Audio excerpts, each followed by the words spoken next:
ঘন ঘন বৈরী আবহাওয়ার কারণে ঠিকমতো সাগরে নামতে পারে না জেলেরা। নামলেও কাঙ্ক্ষিত ইলিশ মিলছে না, তাই ভরা মৌসুমে ক্রেতারা ইলিশ কিনতে পারছেন না। দামও সাধারণ জনগণের নাগালের বাইরে। এতে বিপাকে জেলে, ব্যবসায়ী, আড়তদার থেকে সমুদ্রগামী ট্রলার মালিকরা। বিধান সরকারের প্রতিবেদন।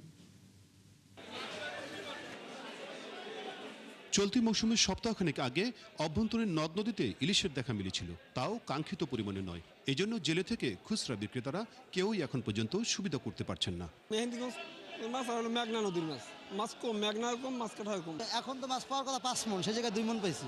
কেজির মাছ 2800-3000 টাকা চলে, যে 700-800 গ্রাম 2400-2500 টাকা কেজি চলে। এ নিয়ে ক্রেতারা বললেন, বাজারে ইলিশ কিছুটা মিললেও বড় মাছের দাম কমেনি।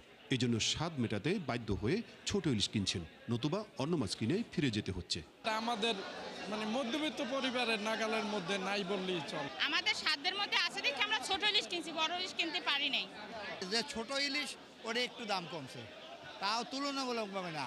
এখন পর্যন্ত মৌসুমের পুরোটা সময় জুড়েই সাগরে চলছে বৈরী আবহাওয়া, যার কারণে সমুদ্রগামী ট্রলারেও কাঙ্ক্ষিত মাছ না পেয়ে লোকসানে আছেন মালিকরা। আগামী 1.5 মাসের অপেক্ষায় তারা। চরম লোকসানে আছে, একটা ট্রলারে আমাদের 20 থেকে 25 লক্ষ টাকার উপরে লোকসান আছে। তবে সবচেয়ে বিপাকে আছেন আড়তদাররা। যে ইলিশ মিলছে তাতে করে ব্যবসা চলে না, ঋণের দেনা শোধ নিয়ে চিন্তিত তারা।